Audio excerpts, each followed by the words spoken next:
I just dented my Hoover, man. Welcome to the Dyson DC07. Launched in 2001, the DC07 featuring root cyclone technology was the biggest, most sophisticated advancement of the Dyson dual cyclone vacuum cleaner, where Dyson basically found that by shrinking the cyclone, dust separation would be more efficient. The DC07 was the first vacuum cleaner to feature multiple cyclones in their dust separation technology. Now this one's a DC07 origin. Not an early model, it's about mid-2000s I'd say, that's when they came out. The early ones from 2001 were actually light grey and yellow in colour scheme. The DC07 was also made in Britain until late 2002 when Dyson decided to move their manufacturing to Malaysia. Now starting off with the basic model, this is the DC07 origin, exactly the same as the oldest DC01 from 2001 in yellow and grey, the DC07 standard, but just in a more high quality plastic and more modern looking colour scheme. So starting off with the tools, you got the crevice tool on board. At the back of the wand handle, it just pulls off now, so it's a lot more easier to remove and clip back in. They've changed the design on this. You can see it has these vents right here. This allows for more airflow because the DC07 had extremely powerful suction.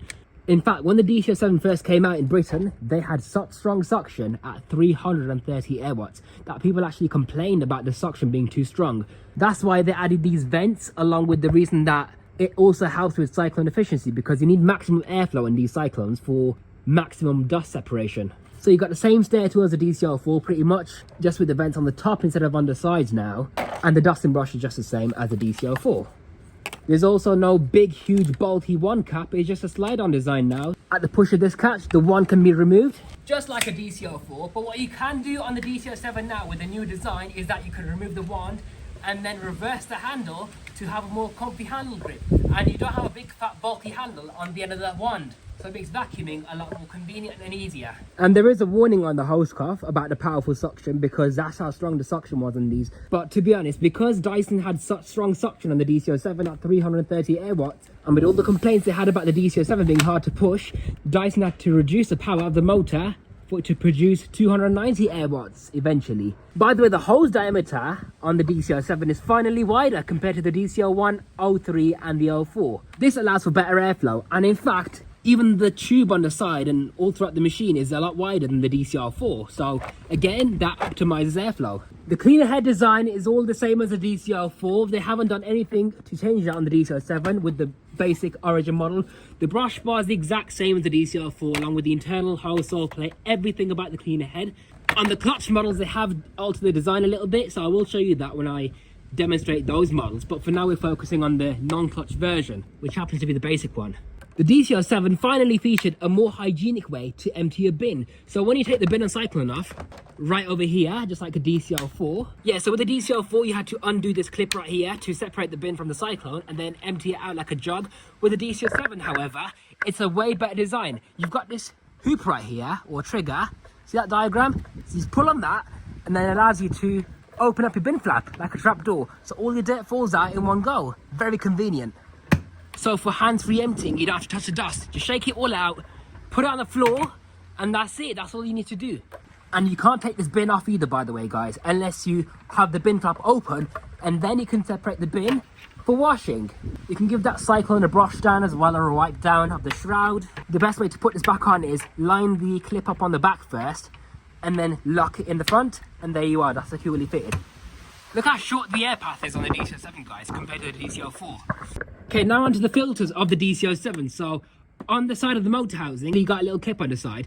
Press on that, you can then remove your airflow duct, and there's your filter in there. So you just pull that out. There's your free motor filter. I forgot to wash this actually, but you can separate the two, the filter cage and the sponge, wash it, let it dry, and then put it back in. On the earliest DC07s, you don't have this extended piece of plastic tubing. Instead of the rubber ring around here, you didn't have that. You had a little bit of foam on the end of this plastic piece, which is the air relief valve, by the way. And that made it up with just over there. Then they changed the design because this wasn't good enough for filtration. What they have now is just this rubber ring, and the circumference of the filter mates up with the rubber on the motor retainer ring. So yeah, once your filter's washed and dried, that's the only one you need to do, by the way. Put that back in, pop that back on, And there you are, that's the only maintenance you need to do on the DC07, apart from the belt, obviously. Your post-motor filter is just a basic pad like the green DC04. That's just meant to last the lifetime of the machine. You don't do anything to that at all. Now, it is common for people to vacuum up large objects because people psychologically think that vacuums are there to make things disappear.